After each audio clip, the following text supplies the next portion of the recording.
Okay. Hello. Hi. I'm Scott Shaw. I'm the head of technology for ThoughtWorks in Asia Pac. And I'm Furnell, Experience Design Principal from ThoughtWorks. Yeah, and is anybody familiar with ThoughtWorks here?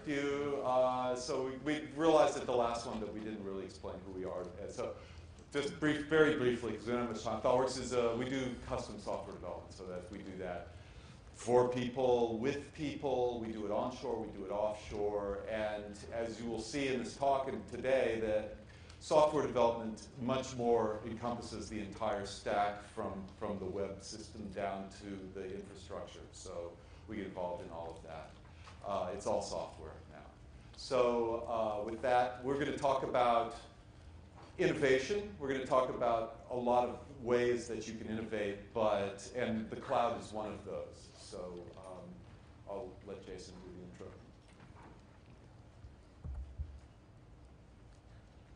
Right, so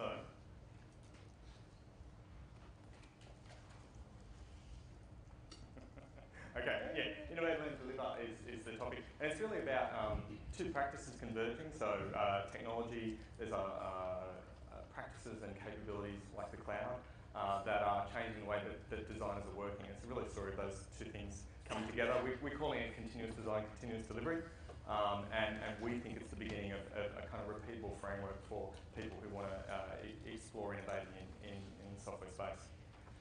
But before we get started, everyone loves a horror show, so Scott is going to attempt to scare you to death.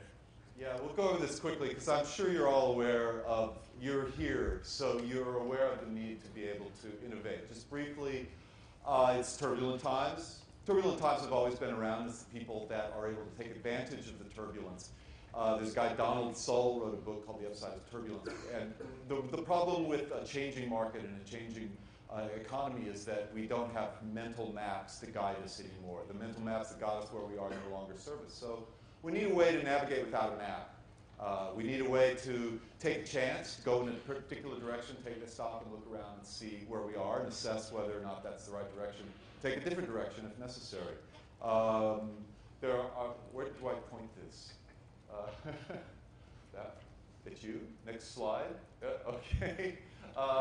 So, yes, this is a survey of CEOs that IBM did, finding that the overwhelming majority, not surprisingly, find that they're living in significantly more turbulent times right now, partially because of globalization, because of the free movement of people and capital around the world, partially because of the pace of technological change, and partially because of the interconnectedness of economies and telecommunications. Okay, so business models are being overturned. The average life cycle of a business model is something like 7 years. So if you don't see your vertical in this list, the chances are within 5 years or so, you probably will. If you're making money today with a particular business model, that business model is not going to last much longer. You should be worried about that. Kodak, the many other examples of printeralism, so on. The list goes on and on. So the response to this, not surprisingly, is innovation. So how do we innovate? How do we reinvent ourselves? We think of, we know the story of the lone inventor, the 3M engineer needs a new use for the adhesive and comes up with Post-it notes. A flash of insight. That's really, in a lot of ways, a myth. That innovation needs an entire framework. You can do that accidentally, but you need to create a framework for that to exist. So product innovation is great, and we're going to talk a lot about it today, particularly in the software world. But in order for that to flourish, you also need to think about different ways of managing your people. So we need to innovate, and we need to get away from the Taylorism of the last century of mass-produced goods, with managers that think and workers that do. Instead, we need to inspire knowledge workers and give them the space in which to innovate. And at the top of this diagram is the business model innovation. We really need to be able to take chances with business models. We need to be scientific about business models and pose hypotheses and test those hypotheses. And Jason's going to talk a little bit more about that. Yeah, so while it's useful to think about those three levels of innovation, we need one sort of unifying framework for bringing that together. So Eric Ries has had a crack at this, and he's getting a lot of momentum. It's also generating a lot of excitement in ThoughtWorks, and frustratingly for us, he doesn't actually work for us. But his method is the build, measure, learn cycle. For me as a designer from a design practice, really annoying. This guy's getting so much kind of heat because that's what designers have always done. The difference is that they used to sit there in a lab behind a big screen with a limited number of users and iterate through designs and test them and see if they can improve them. The difference here is that it's the total time through the loop and your ability to get out into the market really quickly and measure from that and learn and respond that's different. So it's a far wider loop. So yeah, stop wasting people's time is kind of his great message, that your ideas probably suck at best, so you need a framework for testing those rapidly and being able to respond. So that's one sort of person who's thinking about innovation. Another is Don Norman, so he's an elder statesman from my practice, from the design practice, and he's recently put out a white paper on the difference between disruptive and incremental innovation. So there's probably a lot of technologists in this room. He confirms probably your suspicion that designers talk a lot about innovation, but actually what they're good at is incremental innovation, taking a product idea and improving on it and iterating it and making it better.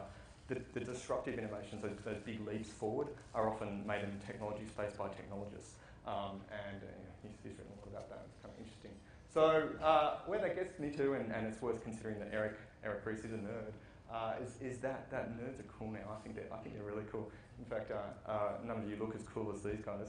Hopefully you recognise the movie. And they have a lot of concepts that are very powerful from an innovation design point of view. And so these kind of words, rapid, continuous, iterative, just in time, are all being picked up by the design community and are informing the way that they approach building software. So I think it's significant, or you should see it as significant, that Scott and I are on stage together. And if your organisation can get your head of technology and your head of design together on stage and they can tell their shared story, then I would suggest that you're stepping down the path towards a faster way of innovating. So, and that gets responded in the way we imagine you need to build teams. So balanced teams, a balance of the ability for business to learn, design, and do research with the ability for technology to actually respond to that. So I'll come back to that later. Yeah, so if you are a startup, you have no choice but to work in this way, where designers and technologists work together. You've got a small number of people, everybody has to pitch in and do whatever's needed. But what we see is that people, when they're enterprises and they're faced with these challenges to reinvent themselves as a business, they go about it the old way. They go about it the way they've been doing things. So they spend 3 months doing requirements analysis so they get everything possible in the scope that they can deliver in 18 months. And then when they decide what this new business is going to be and everything that it's going to be to everybody, they probably then need to procure some platforms, and they need to spend another 3 months assessing the content management system and the enterprise service bus that they're going to build this on top of. Then they need to procure some hardware. They probably employ an external design agency to come and slap a stack of wireframes on their desk that will be the blueprint for the system, this new business. And some 18 months later, they get around to doing user testing on this business idea and trying to validate it for the first time and find that it may not actually work the way they thought it was going to. So what we're saying, what we'd like to point out today, is we're going to show you some stuff from startups, and we're going to show you some stuff from enterprises, and we would like you to go away with the notion that these startup lessons apply in big enterprises. Just because you're in a big enterprise with big legacy systems and processes and complex organizations doesn't mean that you have to go about things this way. You can take these lessons from the startup world. So we're going to tell some stories. We're going to talk about some case studies. Some of these case studies are in the social impact set. So social entrepreneurs, which is where ThoughtWorks likes to work, so that when we work with startups, that they're making an impact on the world, a positive impact on the world as well as innovating. And then we're going to tell some stories from bigger enterprises, real estate, Suncorp, and then we'll talk a little bit about a glimpse into the future, some stuff that we can't talk too much about the actual business, but the way that we're working now with really cutting-edge startups. So Jason's going to talk about some design stuff. I'm going to tell some technical stories, not all of which are about the cloud, but we'll spend more time on that aspect. Okay, so the first case study is Live Below the Line. It's essentially a campaign site for creating understanding about what it means to live on less than $2 a day. So people can sign up or can sponsor people, and you live for less than $2 for 5 days, which is not easy. So I think it's significant that the first release for this was done in 6 weeks, the beta, and then in 3 months it was released to 4 countries simultaneously. All of our sort of projects start off looking a little bit like this. So this is a collaborative design session where the devs, the PM, the testers, the designers all come into one space and start sketching ideas. It's a facilitated process, usually facilitated by a designer. The output of those kinds of sessions is something like that. So that's a sketchboard, and you can see you're starting to define what the customer experience is going to be. So there are different kinds of users on this side, and that's the journey that they'll take through the application.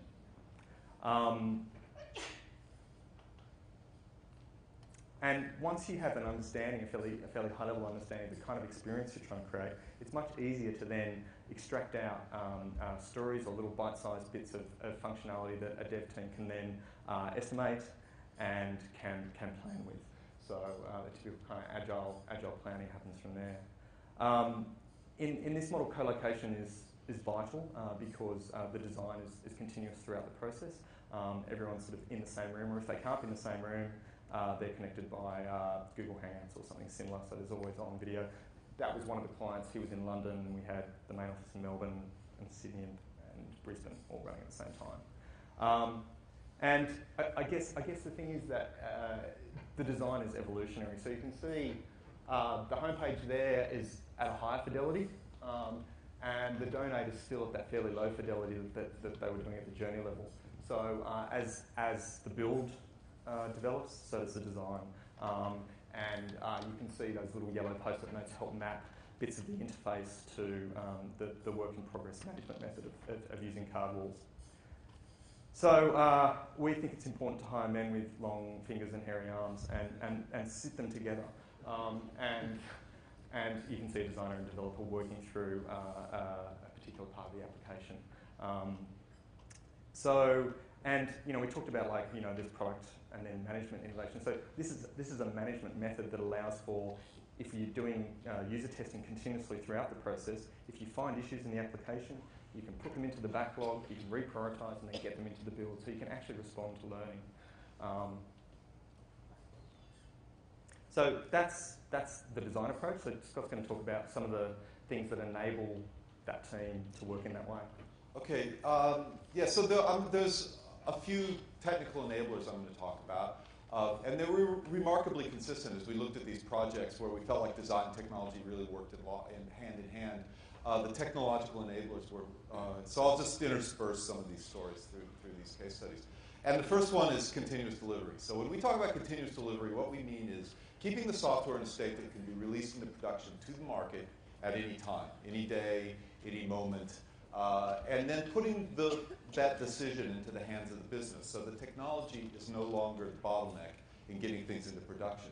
And that means working in a number of different ways, but really one of the core practices here is relentless automation. So automating everything.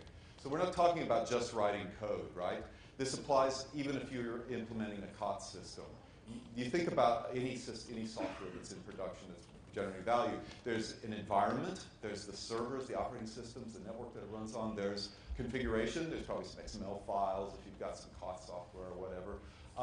And then there's code, there's high-level source code. And you need to treat each of those with the same level of respect. You need to version them together. You need to automate their configuration so that you're never logging into a machine and changing it by hand or changing a configuration by hand. All of that needs to be automated. So we're talking about from spinning up the first server, from creating the AMIs if you're working with AWS, from building, running tests on the software, getting that software into production with a single command. This particular team did that maybe 25 times over a period of 2 months that they worked on this project. That's getting it into production, into the production environment from the first day. And that's a tremendous shift in the way that we think about doing software, doing applications. It's kind of I wanted to show like a video of them doing that, but it's really anticlimactic. It's a non-event to put things into production. You type a command, there's a little bit of verbosity. It takes about 90 seconds, and the new version's in production. It's no big deal. And of course, this wouldn't be possible if it wasn't for the cloud. This is what most of you are probably interested in hearing about today. So I like to think of the cloud as to infrastructure as open source is to software. So there's a lot of discussion in our industry about the cloud and about the way that it provides operational efficiency, the way that it allows you to get more out of your hardware assets. And there's another conference across town that's sponsored by some other companies that's focusing on those cost aspects. Now, if I came to you 10 years ago talking about using open source software in your enterprise, that's kind of a radical idea, and really the only way that we could have sold that is on cost. That was really the main motivator. You don't have to pay licensing fees to Sun anymore, if you use this Linux thing. But looking back, is that the impact that open source has had on the industry? I don't think so. The difference is that it allows us to think about things and do things that we never thought possible before. And with the cloud, it allows a lone innovator, one guy with an idea to build something in his garage, or a small team like this of people that are on a shoestring budget, and then allow that to scale up across 4 countries, across a massive number of users with the exact same technology. And so that's the idea of cloud and innovation, I think, is intimately linked, and it's the advantage, the boon to innovation that cloud is really making a difference in our industry right now. Working in vertical slices, I'll just go through this quickly. You wonder how you can evolve the design at the same time as you are building the application. It's really important to work in complete vertical slices. So, but as we showed, these were a few early releases of the website for Live Below the Line. As you can see these buttons being added on the right, those aren't just buttons on the screen. It's complete functionality all the way down to the integration with backend systems. For the first release, all you can do is tell somebody about your profile, and that has value. But it's not everything that's possible. It's really important to get that out there and start getting feedback on the design and on the usability of the site. So as it evolves, more and more functionality, those are complete features that are functional and released into production as they're completed. So the next case study is another one of the social impact projects, Control Shift, and it really enables ordinary people to become campaigners. So again, we started with that collaborative design, and this one sort of highlights how important those customer journeys are and how we develop them. We think that if you can't tell a convincing story about a customer, a happy customer, then it's kind of hard to build an application that's going to make them happy. So that sort of storytelling process of figuring out, what are we trying to do, what experience are we creating, how do we get people from, awareness up to something else, and in the end, what we called it was the ladder of engagement. So getting people from awareness of an issue up to being an organiser, and that's the kind of process that we were looking at embodying in the application. It looks kind of the same.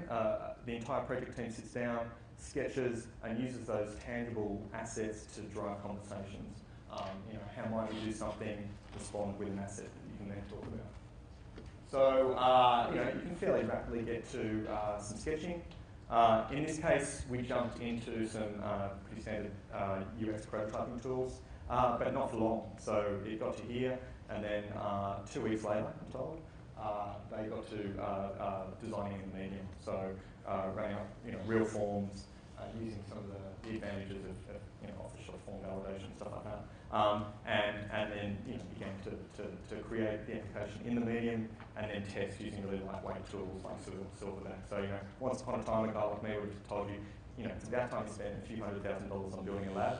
Now I just tell you to get Silverback, it's like less than $100, and you can sort of get the same kind of value out of it. So that's the that's the white label site that was released. And then we were delighted when the first client of that platform was GetUp, another company that we work with, and so they put community run on that. So community run allows anyone to create campaigns, and one of their most successful campaigns was the Bobcat campaign. I think it's worth noting that Catherine isn't a seasoned political player. She's someone who got really annoyed by an ad that was being shown on TV. She created a campaign and ended up in front of some TV cameras all of a sudden. And it's that kind of elevation empowerment that we were trying to create, so we're delighted by it. But again, Scott's going to talk about the technology and practices allowed that team to work in play. Yeah, so it's really important to give the developers some very surgical, purposeful tools to work with. So if you expect that someday you're going to need a content management system, for God's sake, don't insist that content management be a part of your minimum viable product before you even have tested your business idea. Choose an approach that allows you to add the content management as you go along. We're big advocates of Ruby on Rails. We've had a lot of success in the past with Ruby on Rails. Nobody thought that it was possible to do that in the enterprise a few years ago, but we do that now as a matter of course. And the framework like Ruby on Rails, again, its productivity, its cost was the initial reason why people started adopting it for building these innovative websites. But really, we know it's the ability to unlock the creativity and the minds of the developers that these tools allow, that these tools enable, that really is their selling point. Nowadays, we have even more lighter weight tools like Sinatra or Node.js. Looks really interesting right now. But the point is that you need to choose a tool set that allows you to build up capabilities in layers rather than dragging in an entire platform of functionality that you don't yet need. Because I promise you that functionality will be technical debt and will slow you down as you try to go forward. And the real cool thing about Rails now that we've discovered is it allows us to do what Jason calls designing in the medium. So now developers and designers can sit down together. There's no need for a prototyping tool. Skip the prototyping step. Basically, we're building prototypes and releasing them to the web all the time. And we can work faster in these tool sets than we can in the prototyping tool. It allows much closer interaction. Testing is important. Being able to get the right kind of tests at the right time. I could go on and on about this slide, but the point is, UI tests are very expensive. Running acceptance tests at the UI level, although they are automated acceptance tests, is great. You have to be very judicious in the way you use them, or you won't be able to rapidly evolve your application. It's important to build up the tests with the right kind of focus at the technical level, and do acceptance testing wherever possible at the integration level, and to test the JavaScript just as much as you would the underlying code. So there's some stories about social impact projects, small projects, things we kind of get up in less than 3 months. The next one is enterprise level, large organizations. Delighted to see some friends from real estate here. It's a case study of the time I spent with them for a year. It's just, they're large, right? They get a somewhat phenomenal 7 million uniques every month. And it's also a story of how we developed the iPhone app. The best stat on that one is that at the moment it's getting 10 times the ROI events that the web gets. So the things that really matter to agents, like getting a call, receiving an email, having a copy shared with a friend, are 10 times more likely to happen on the iPhone than they are on the web, which is worth considering.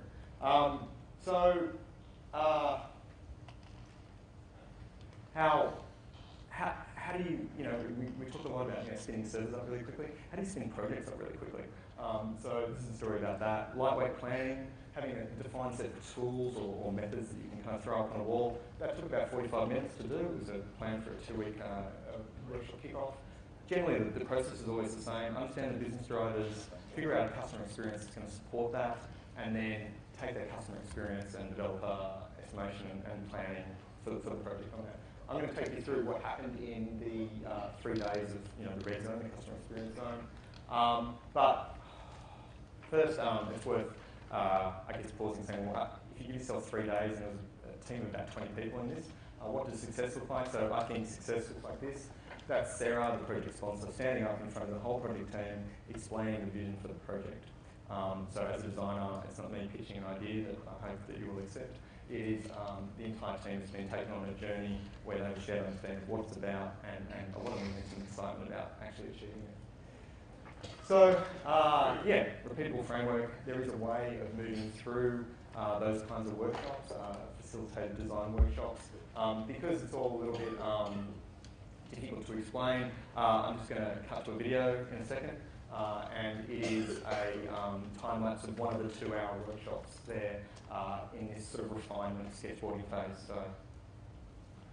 So there, it's 3 teams, there's 3 walls, Everyone is sketching. I basically get up and introduce what the ambition of the session is going to be, and yeah, we level the field by making everyone work in the same way, using paper, using pens, and making that drive the conversation. So what you can't hear me is like yelling at everyone saying, "Shut up," and just keep drawing.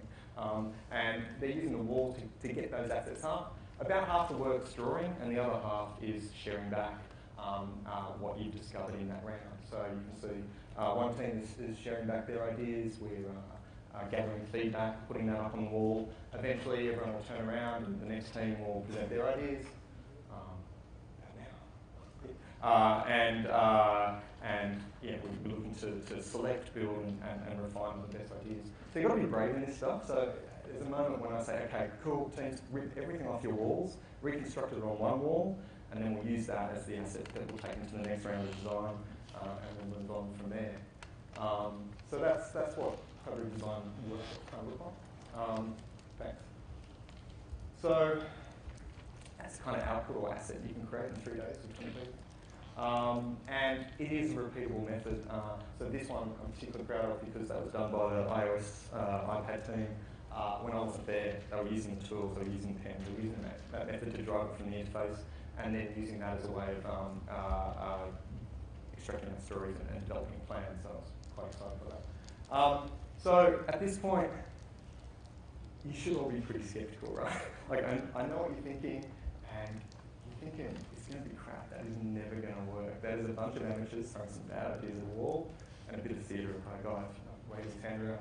Incorrect. That's not right. What it is a group of people defining what the proposition is going to be. What is the customer proposition? What are we proposing to offer?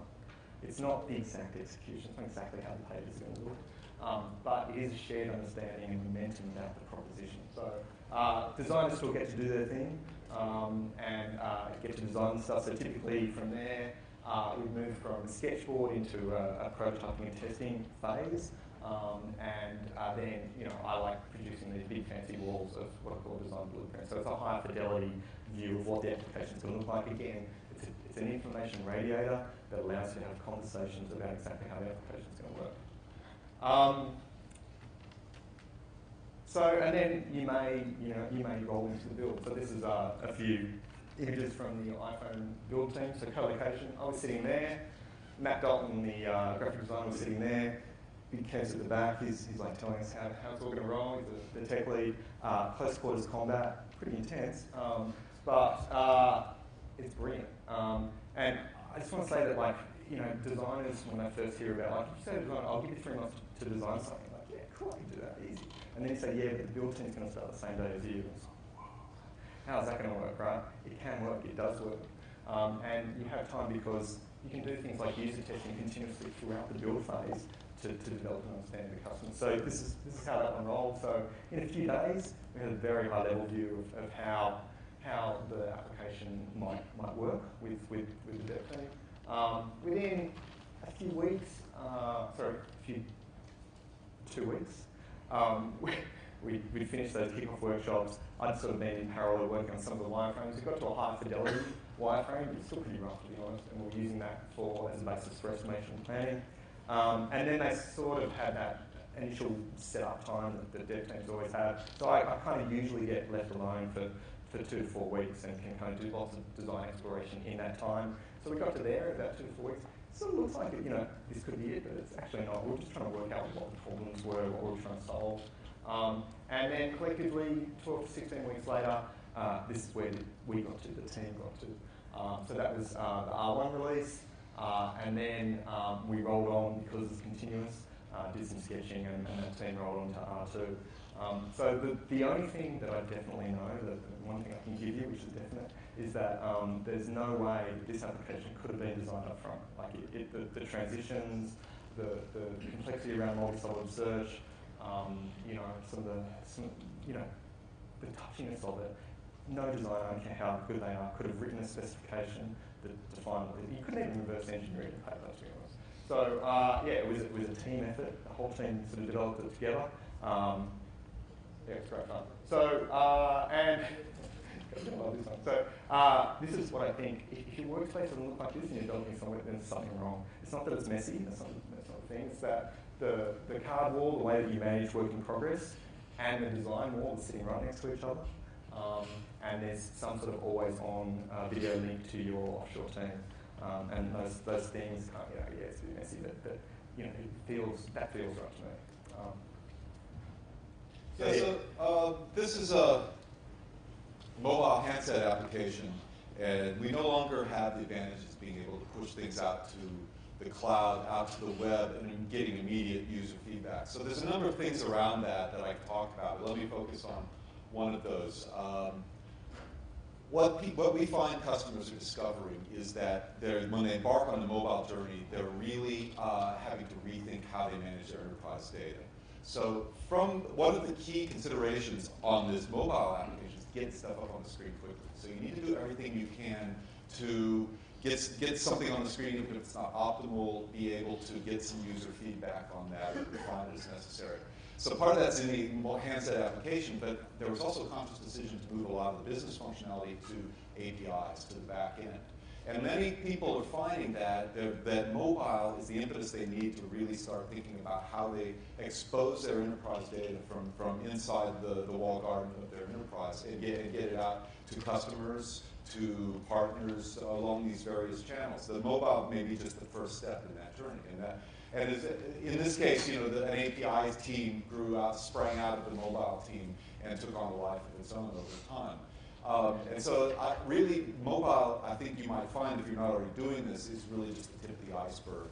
That there's an entire rethinking of your enterprise architecture that's probably necessary, and being able to build the right kind of APIs that expose the data you want exposed and hide the data that you don't want exposed. And that is also I think Warner talked about that this morning as being the cloud is an important enabler of that, of getting those APIs out there to the public and supporting a mobile workforce or a mobile customer segment out there. Turning everybody into beta testers, that's what this was. So actually getting, sorry, I went too far. Enlisting everybody in the organization to be beta testers so that you still get as much feedback as possible. So another quick case study again at this enterprise level.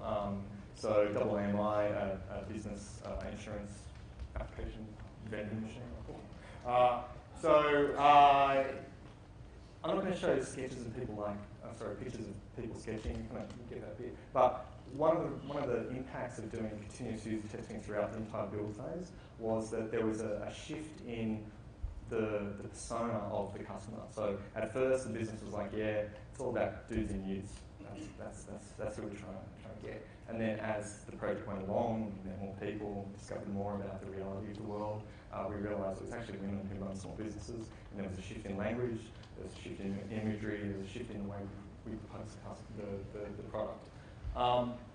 So another impact of that, another sort of example of an information radiator is, so these are the screens that were being tested, and Teresa, who was working there, found a way of simply going, green is a good comment, red is a bad comment, and letting the entire team understand that if pages are coloring in red, maybe we should have a conversation about this part of the application because it really sucks. But this is a story less about design innovation and more about technology innovation. So let's talk about that. Yeah. So as Don Norman said, there's two different kinds, and often the radical innovation is led by technology. In this case, what I'm showing in this graph is the JavaScript performance in the Chrome browser from about 2008 when the initial beta was launched to just last year when Chrome 10 came out. There was you can see here almost a tenfold improvement in JavaScript performance over that time. And it's not just the V8 engine that's in Chrome and the WebKit browsers, but also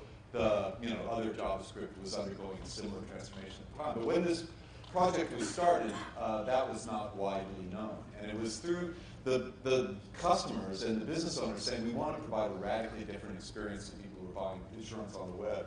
And the developers on the team who were taking part in the design experience saying, we could improve the experience. We could improve this traditional insurance quoting application, which we built many, that can be somewhat sluggish, wizards that have to go back to the back end every time to get more information. We can move a lot of that functionality into the browser and run in JavaScript. And when they tried this, they found that there was a completely new customer experience possible by doing that. And this is now commonplace. We build a lot of applications like this with JavaScript, one-page JavaScript application. But at that time, 2 or 3 years ago, it was a radical concept. And if the developer that worked on this hadn't been part of actually the V8 project through Google Summer of Code, they probably wouldn't have known that that was possible. The application won that the AWS most innovative financial service application of the year last year. People, I'm told, called the call center to tell them that what a great experience it was buying insurance on the way. That it's really painless and easy and fast. So the next one is, have to make it clear, I've never worked for Facebook, but I was inspired when I went and saw Adam and Sarah talk about the way they form their teams, and this is where I get to bang on about balanced teams. So imagine for a second a team that had a business person, a designer, and a full-time researcher, balanced with like 4 devs. Imagine how empowered that product manager would be with an understanding of true behaviour and be able to respond to it. So they were fixing the photo uploader. They knew a lot about what was happening on their site, and they knew a lot about what their customers were looking for. So the next one is the bonus Base64 Award for not leading, and it is can't say much about it other than it's definitely got some biotech coolness about it. No joke. So. Yeah. I'll try to get through the story, but I think it's an important one to tell. We have a little bit of time left. We don't know a lot about the business behind this because people are under NDAs and things, but we do know a lot about the process. We've talked to a lot of people who've been involved with the project. And the story is that some people had some ideas, some biotech ideas, bioinformatics. They brought in ThoughtWorks to help them turn this into reality. And when we tried to employ this, they had been talking about this for months, right? And then we tried some of our standard sort of ideation processes, getting people to put down on paper the things that you've seen, people sketching and things.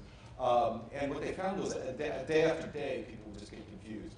They had an idea to build something, but nobody actually knew what it was. Because in this case, we're talking about a market segment, a hoverboard. We're going to build a hoverboard. What is a hoverboard? Who uses a hoverboard? We've never even seen a hoverboard. We don't know what it looks like. So how do you get started with something like that? And it wasn't that almost out of frustration, the team just said, let's just build something. We know, we keep talking around in circles. We're going to build some screens. You come back and tell us if you think that they'll work. And this is a process that Dan North calls deliberate discovery. So there's a thought experiment you could try with one of your teams that's building software. So after the project's done, go to people and say, how long, if I suddenly wiped out your source code repository, you had none of this, and you had to build this product again, how long do you think it would take you? And I think the answer will come back somewhere between a quarter and a half the time. And there's a really important fact there, and that is the product of building software is not the software itself. The product of building software is knowledge, is learning. That it's not, sometimes we have to build stuff and throw it away. And what we retain from that is knowledge, is reducing our ignorance about the problem. Now in this particular case, their business model underwent some, once they saw what they had been talking about, and they started to touch it and feel it and play with it, they found that the business model underwent some evolution, but they got it going. And cloud, this is, by the way, a real Amazon cloud, they found that cloud created a sense of urgency in the minds of the customers, right? The cloud, because they adopted an ethos, which was, we're going to put the software out there in EC2 so that it could go live at any moment, right? This release could be the one that goes to market. It forced people to make decisions and to actually, to not put things off. There's a tendency, if you need to be released in 18 months or 2 weeks, to hold a meeting and decide we're going to put the button up here. Instead, people were like, oh my God, this is the software. And it really created a shift in people's mindset when they knew that the software was out there and ready to go at any time. And there's also something about here about getting the right people that can work this way. There's 2 words here, quality and fast. Many people think of that as a trade-off.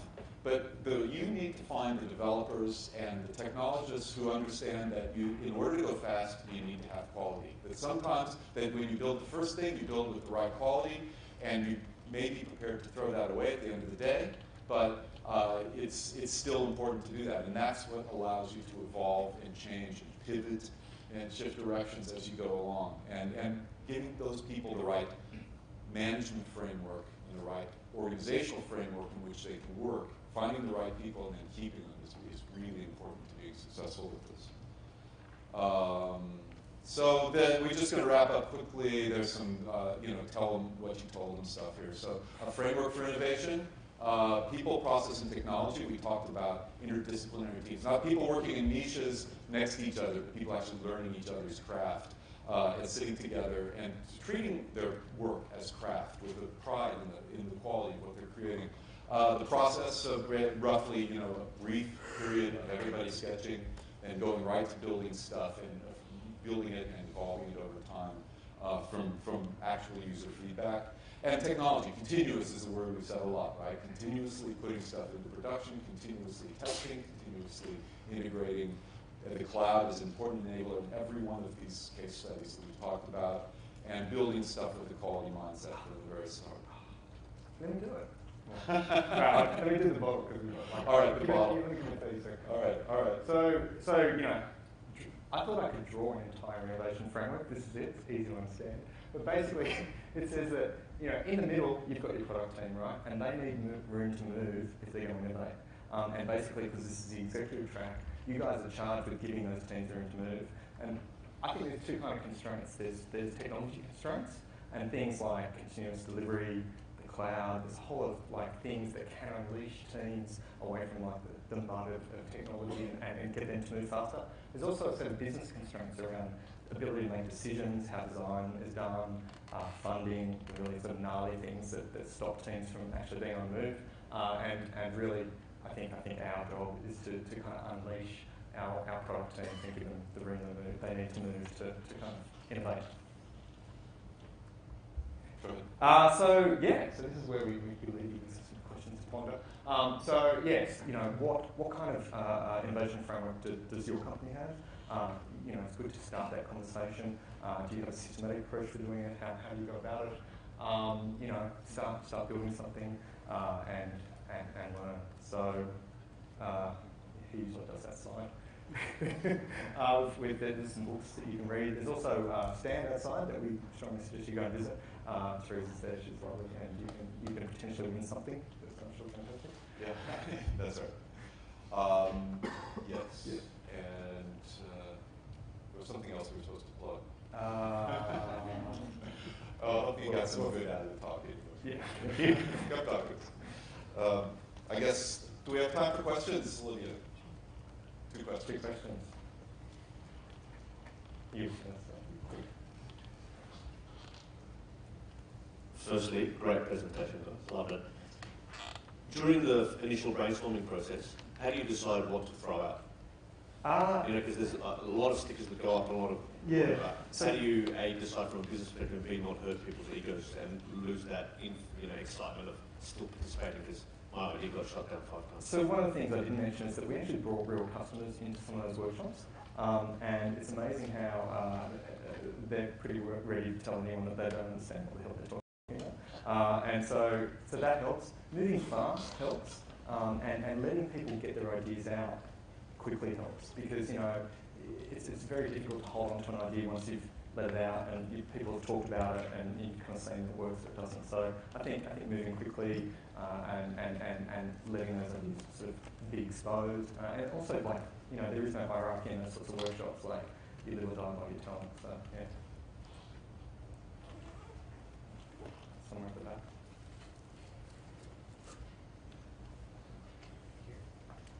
How do you cost this approach?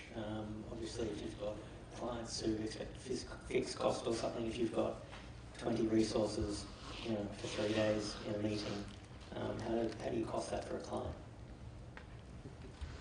Well, sometimes you have to do it the old-fashioned way. I mean, you still have to, this is a problem we encounter every single day, and we ponder and ask each other, how do we do this, Because people are used to guarantees, despite the fact that no one's ever delivered on those guarantees, people still seem to push and want them. And so sometimes you have to do that. You have to be very careful about the answers and the cost that you give. But what I think is really interesting right now is we're experimenting with a model. There's no like Pivotal is doing a similar thing where we say, fixed price, we will produce a minimum viable product in a certain amount of time. So that we're very comfortable with that. We're very comfortable with saying we will give you something of value within the constraints of the product idea that you have within this time and for this cost.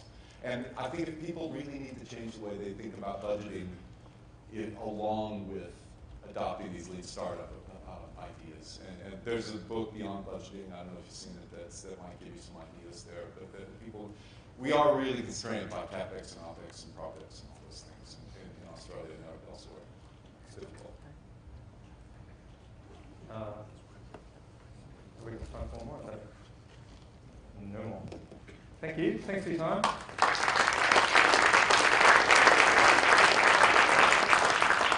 You can attack Scott or I.